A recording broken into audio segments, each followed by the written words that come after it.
Hey everybody, Jackie Lewis here. Welcome to this second season of Love, Period. This season we're focusing our conversations on my new book, Fierce Love, a bold path to ferocious courage and rule-breaking kindness that can heal the world.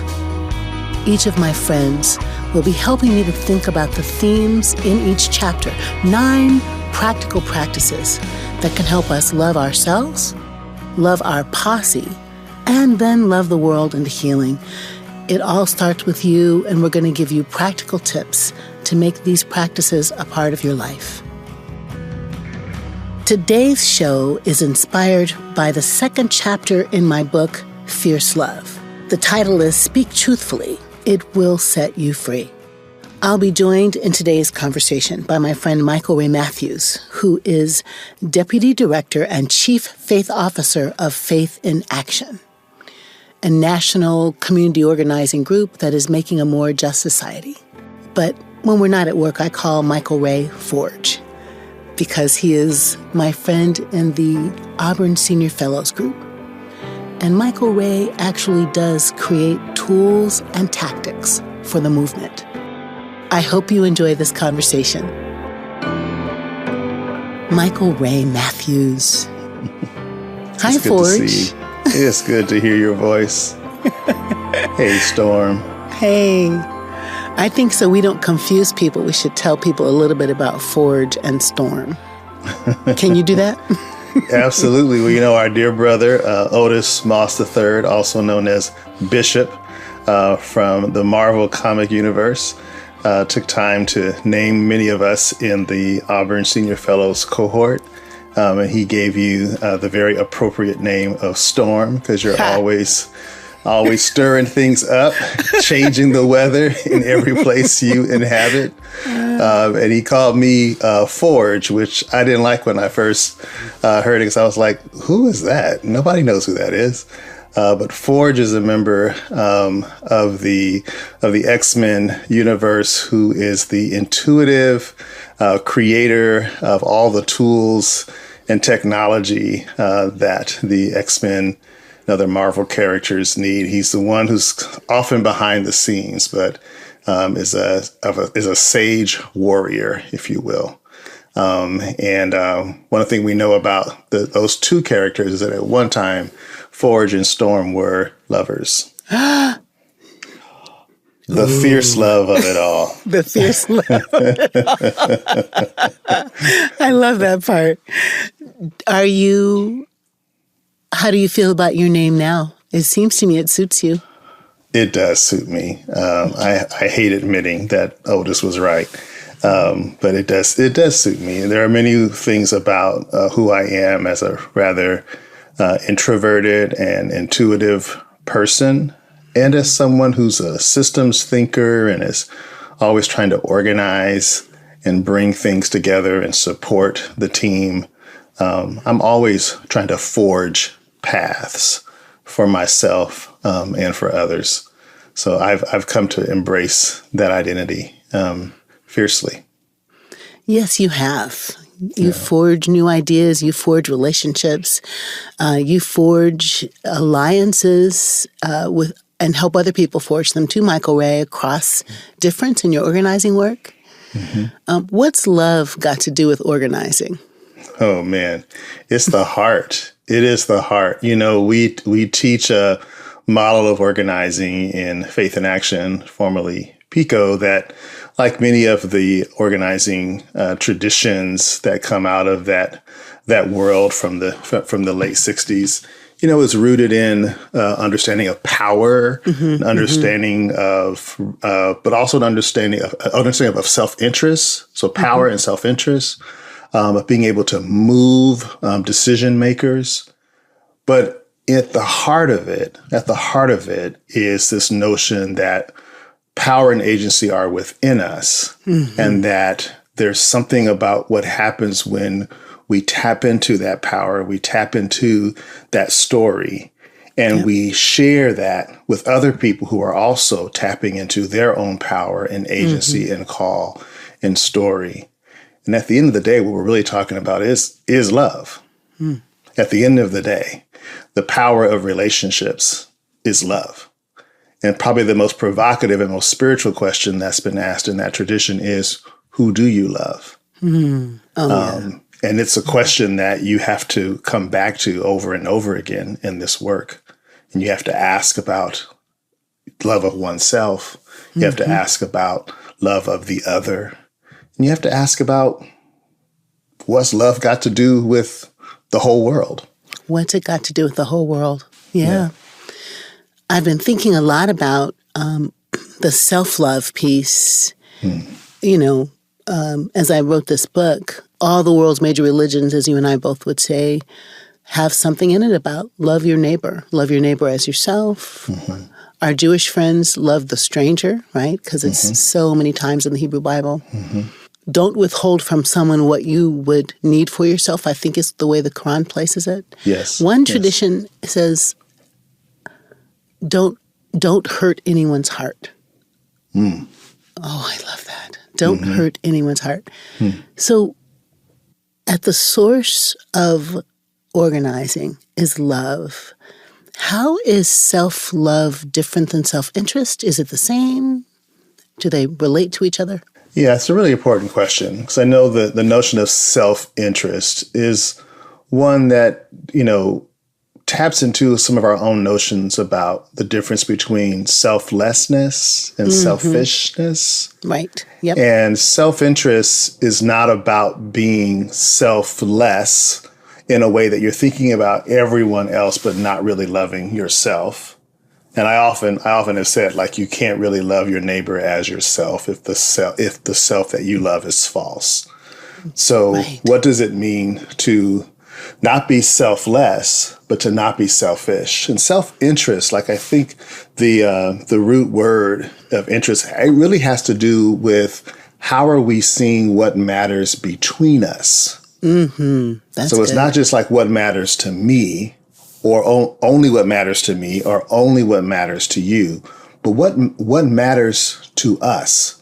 So at the end of the day, self-interest is about trying to discover, what is it that we love about ourselves? Yes. What is it that we want to love about ourselves? Mm-hmm. What is it that we love and want to love about the other? Yeah. And what is it that we love and want to love about the world that we inhabit together? That is and how so are good. we living into that shared interest? Yep. How are we living into that shared understanding of our connectedness to one another and our connectedness to the world around us? Oh, that's so beautifully said. It's Ubuntu, right, love? That's right. It's that's right. Ubuntu. I think I finally can produce the sounds of the Zulu expression. I mean, I've been really working on it. It's Numuntu, Ngubuntu, Ngabantu, I think. Numuntu, Ngamuntu, Ngabantu. A person is a person through other persons. A human isn't even a human unless you're in relationship. That's right. There's no plural word. And that means when forage is hungry, storm's stomach growls. That's right. Right. That's right. And our shared... And when storm stomach growls, well, look out. Everybody knows. The weather is changing. That's right. We're going to make it rain so we can grow some carrots or something. I don't know. But, right, this creation, I think you're saying, Michael Ray, so beautifully, of a shared interest base. Like, what do we as a community want, and how can we manifest it together? So it's your self-interest, my self-interest, and the community's interest all sort of rolled up into one space, right? Yes, right. Just so beautiful to think about. And you can't do that, I think, right, if you can't be honest about what you need. I think you're saying that, too. You've got to sort of authentically know who you are and what matters. Right. That's right. It's interesting you said you have to know what you need. I think a lot of us might think we know what we need, but many of us don't know what we need because we've not really examined our stories and examined who we are and really got to the heart of what it is that we most need, most long for, the places where we need healing and renewal in our lives, indeed. That's right. And there's this kind of, I think this happens in lots of places, but I'll critique Christianity since I am one. I feel that there's this kind of patina or false self or persona. For me, I would have called it a mask, Michael Ray, of just, you know, something happens in your life, something happens in your childhood, something happens in your world, and your response is to cover it over. Yes. And right away is a disconnection from your real you and the putting out of the fake you, the false you. Yes. And if you're moving from that place, even what you're saying you need could be a lie. Yes. Yes. You can't love your neighbor as yourself if the self that you love is false. Like you've not explored who the true self is. You having a little relationship with somebody who doesn't exist. Yes. Right. Yes. Okay, that could feel a little strong, listeners, but really. Yeah. Talk about insidious. Right? Yeah. So, I have certainly had some things happen to me in my story that probably at one time I just thought I'm not going to dive into those pieces of my story and just keep it moving, but have really come to realize that knowing the what, the why, the how, the so what, like you and I would do a good exegesis, right? Right. Of my story is really, though sometimes scary, fact, also very liberating. Yes. To tell the truth on yourself to yourself. Yes. Indeed. And, you know, I feel like in the past, 7 or 8 years, I've had to come to grips with what it means to tell the truth about one story, one story and the story of one's people. This season of upheaval and reckoning in our society, in our world, since the death of Trayvon Martin, Sandra Bland, Michael Brown, Eric Gardner, Elijah McCain, George Floyd, right? That has been a space where I've had to examine pieces of my own story, the story of my family, like learning that on both sides of my family, very traumatic experiences in the lives of great uncles, at the hands of white people in the South, really started our migration out of Georgia to Ohio in the Midwest, and out of Louisiana on my father's side to Texas and California. In those years, in this past 7 or 8 years, I lost my brother to suicide, Myron Mathews, my baby brother, 10 years younger than me. I'm so sorry about that. And so much shame connected to the reality of suicide. So much for me to explore about what was going on with him, about how race and racism shaped his life. And it's caused me and invited me to look at my own life and come to terms with the reality of abuse in my childhood and how that has shaped my personality and my self-understanding, my idea of who I am as a man. It's allowed for me to, to queer myself about what it means to be Michael Ray Mathews, what it means to be Forge.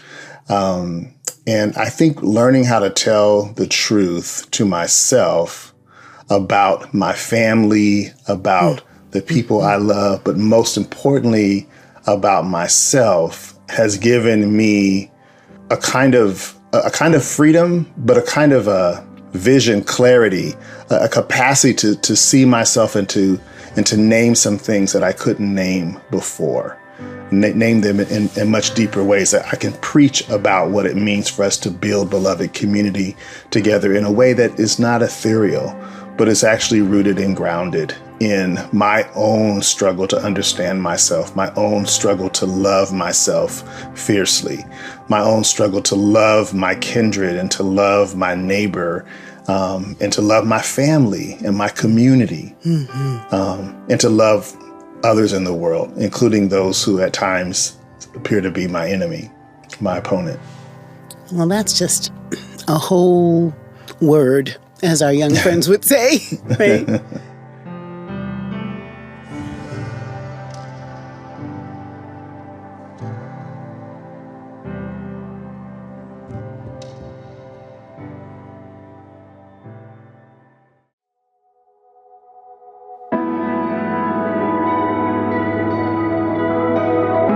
You know, Michael Ray, I was reading this book out loud, a little while ago, making this audiobook, and I was like, what in the hell, Stormy Chick, were you thinking about telling all those stories in this book? I'm like, oh my God.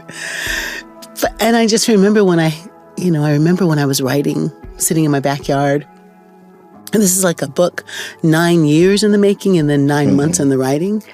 Wow. I think it's been a long time I've been cooking this ideas, but I just was so ready. I don't even know if that's the right word, almost insistent, almost strident to write the truth as opposed to the not truth.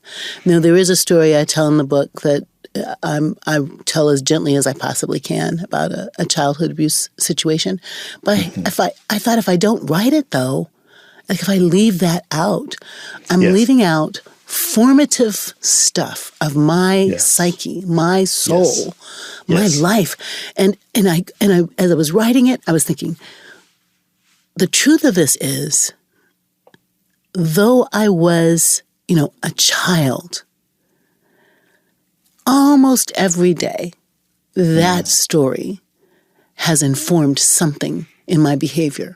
Wow. Yeah. Do you relate to that? Very much so. And I think that being able to reckon with that story is first medicine to oneself. Mm-hmm. And if you ever get to a place where you can dare to share that with others, it can also be medicine for others. Yes. And that's what I felt as I began to engage your book, Jackie. Mm-hmm. This deep sense that you were offering medicine to me, and helping me understand how important it is that I embrace and love myself, and love myself not in spite of my story, but love myself because of my story. Right. That's right. To take that experience seriously, to honor it, and to cherish it. I know that I show up in the world, as an intuitive person, as someone who's sometimes a bit inscrutable because I'm quiet and there's a lot of stuff going on inside that I'm processing. The fact that I'm able to show up and be intuitively present with others is deeply rooted in what I survived as a child. The way in which I had to learn how to be quiet, but also watchful. The ways in which I had to learn how to take care and try to protect people like my sister and my brother or my friends. The ways in which I found myself being a sort of, an adult before I was even an adult. That was very traumatic, but I learned a lot of skills that helped me help others. And so examining my story, and I've been through now, it's my fourth therapist, really. I'm on my fourth therapist now. I guess I've had one for each decade. I had one in my 20s, 30s. Now I got one in my 50s. Yeah. And I think this is the first therapist who's either my age or younger. And I don't think I want to know exactly, but it's meant that it's allowed for me to give that gift to other people too. To tell the truth of my own story. It frees other people. Like I've shared the experience of being a survivor of sexual abuse with other Black men, and it's created the path for them to say, that's a part of my story too. Yep. And I now am trying to figure out what it means for me to be a better father, to be a better partner, to be a better leader, and to recognize the ways in which this traumatic experience impacts how I show up in the world and how I lead in the world. And there might be ways in which examining this helps me address things that will make me a better leader. Yeah. No, I think that's so right, love. I mean, I do cherish, I think I want to say, in our friendship and in our collegiality and in the shared work in the world, the Michael Rayness that is uniquely you, that is so thoughtful and so rich and deep and paying attention. That when I was having a hard moment the other day and I called you, I was like, I know Michael Ray will just be with me. Yes. So it is such a gift that happens. And as I was writing, I was thinking about lots of places, counseling sessions or classes I've taught where I walk people through this, let's talk about your story as a book, right? What chapter are you in now? What's the end that you want? Just a kind of ritual way to pick up our stories, look at our stories, not be afraid of our stories, own our stories. You said something that I didn't know if you wanted me to to turn the light on, let me say. But I want to just see if you do. But you said, my experiences have queered me, I think you said. And so do you want to talk about that? You don't have to. A little bit. Okay. Yeah, I can talk about it a little bit. Just say a little bit more. Just a little bit. I'll say a little bit about being queered too, if you will.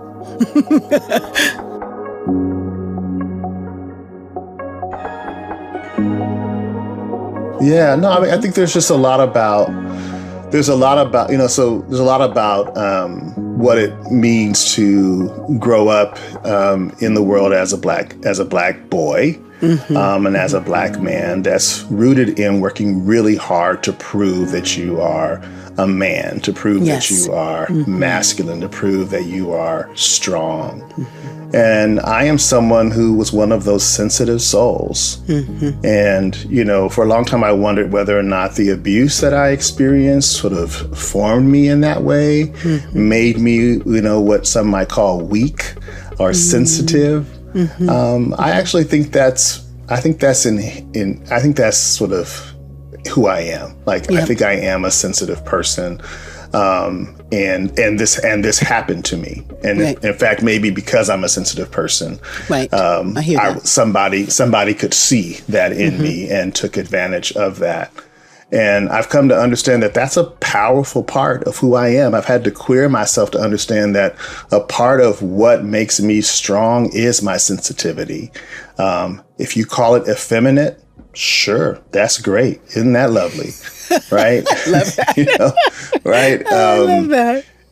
So, there are ways in which I've, learned how to walk. I grew up in Compton, California. And one way that I survived in the 80s was to, first of all, try to be as quiet as possible, to never wear red or blue, and to wear earth tones, and to find a way of walking that didn't make me look like a girl. Wow. And to find a way of walking that made me look cool, but not so cool that I thought I wanted to fight somebody about it. Right. So like I'm trying to be as invisible as possible. Yes. So I don't want to stand out as somebody who seems a little bit effeminate. So I gotta be a little duty about the way I show up in the world. And I have my own little stroll and strut, walking down the hallways, but not too much because, I'm not trying to say like I'm willing to defend, this dude that's trying to show, but just enough that I would just kind of like ease into the backdrop of things. And for the most part, that worked. I've shared that walk with other people now, and people have said, it looks like a slow motion George Jefferson. I'm glad I didn't walk fast enough for people to be like, who is this fool walking around looking like George Jefferson? Oh my God. But it was a survival technique. It was a way in which I had to figure out, how do I blend in this world where it seems like who I am doesn't conform to this notion of what it means to be a man. And I've come to just love a lot of things about myself that are soft, things that are gentle, things that are mothering and encouraging. Like, I'm good. Like, you're good. I'm good. Yeah, you are good. We good. We're good. We're good. Yeah.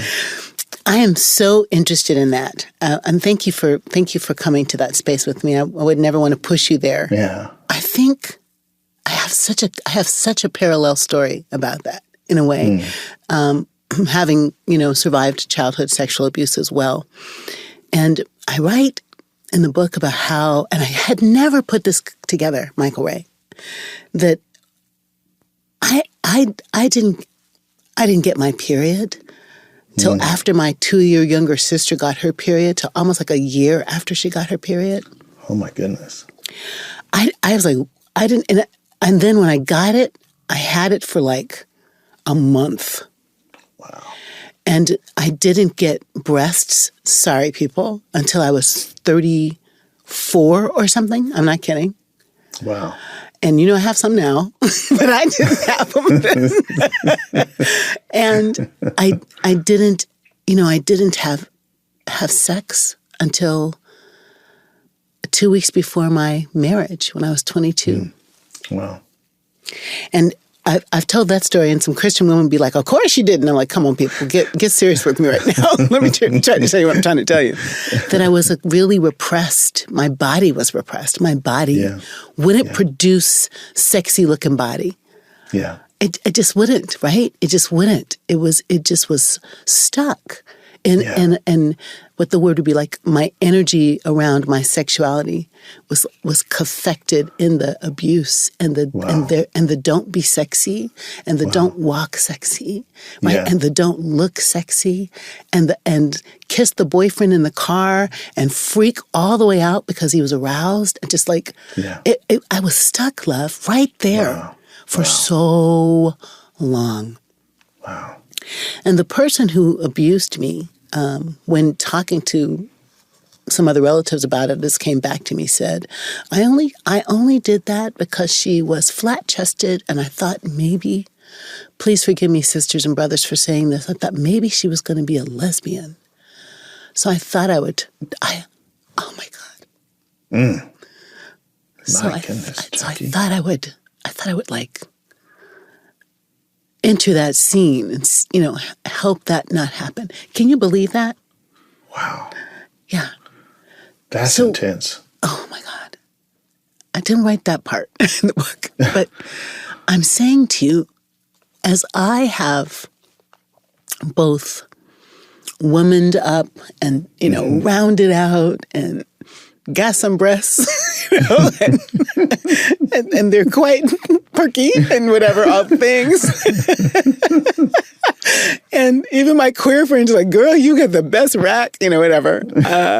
Just the kind of way, I know that I'm being playful, but to say seriously, the way I've had to learn to own my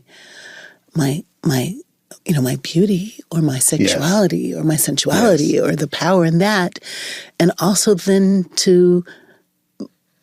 because I was able to own all of the me, I also say my life has queered me, Michael Ray. I mean, I'm straight, but I'm pretty queer, Yeah, and absolutely. I love it about myself that I love the part of me nurtured by my dad.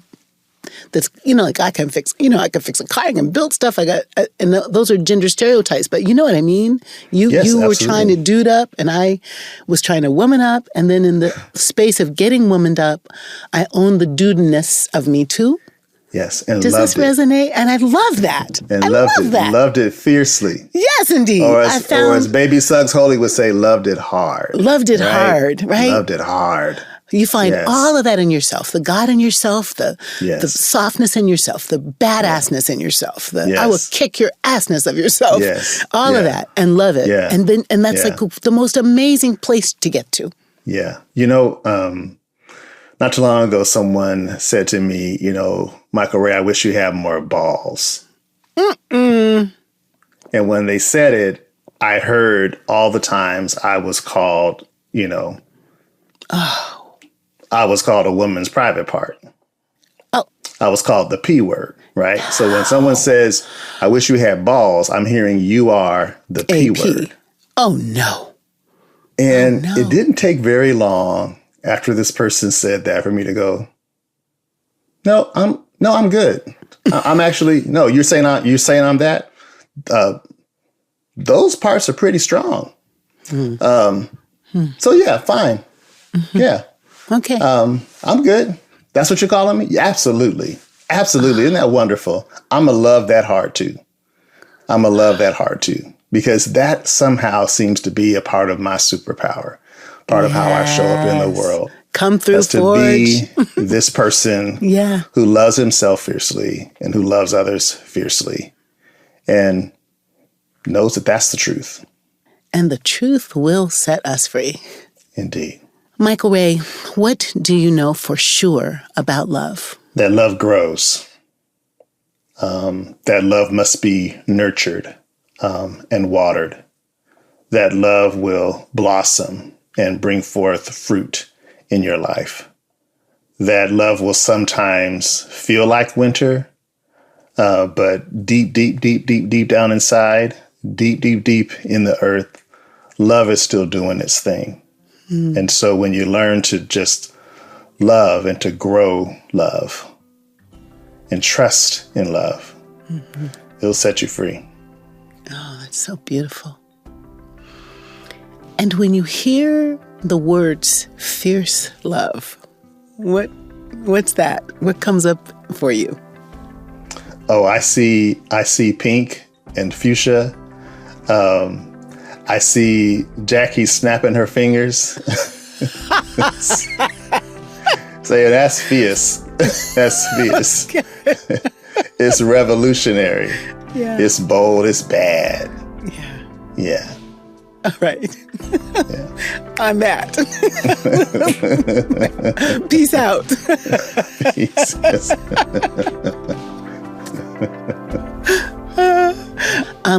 Whoever's listening, Danae, your son, your mama and them, you.